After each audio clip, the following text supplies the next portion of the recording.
अग्नि की लपटें उठ रही थीं। उसकी रोशनी में सभी बच्चों के चेहरे डर से कांप रहे थे। चारों ओर घना जंगल था और पेड़ों की सरसराहट माहौल को और भयानक बना रही थी। राज, जो सबसे बड़ा था, आग के करीब झुका और फुसफुसाया, क्या तुम लोगों ने करण की कहानी सुनी है? सभी ने घबराकर एक दूसरे को देखा। सालों पहले ठीक इसी जगह करण नाम का एक लड़का गायब हो गया था। उसके दोस्तों ने उसे आग के पास अकेले बैठने की हिम्मत दी थी, बस आधी रात तक। वे हंसते हुए उसे छोड़कर चले गए, सोच रहे थे कि यह सिर्फ एक मजाक है। लेकिन जब वे लौटे तो वह गायब था। आग जोर से फड़फड़ाई, जैसे कहानी पर प्रतिक्रिया दे रही हो। हवा और ठंडी हो गई, जिससे सभी की रीढ़ में सिहरन दौड़ गई।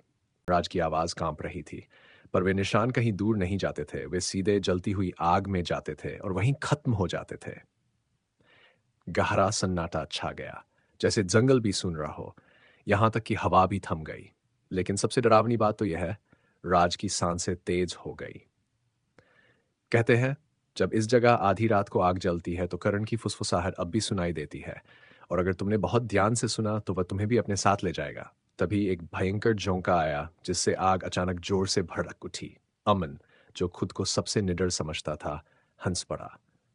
हा हा, अच्छा मजाक था राज, तुमने मुझे लगभग डरा ही दिया। ये बस एक कहानी है ना?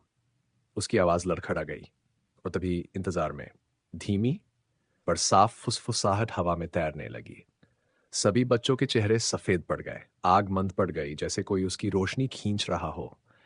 हवा में जलते हुए मांस की दुर्गंध फैल गई। और फिर आग से एक जला हुआ कंकाल जैसा हाथ बाहर निकला। बच्चों ने दहशत में चीखते हुए पीछे हटने की कोशिश की। हाथ हवा में लहराया, काले पड़े हुए उंगलियां उनकी तरफ बढ़ी और फिर अचानक आग में समा गई। आग फिर से सामान्य हो गई, जैसे कुछ हुआ ही न हो। लेकिन वह फुसफुसाहट अब भी गूंज रही थी। अंधेरे में करण अभी भी किसी का इंतजार कर रहा था। पसंद आए तो लाइक, शेयर करें और कमेंट में अपनी राय दें। फिक्शनल नैरेटिव के साथ जुड़े रहें।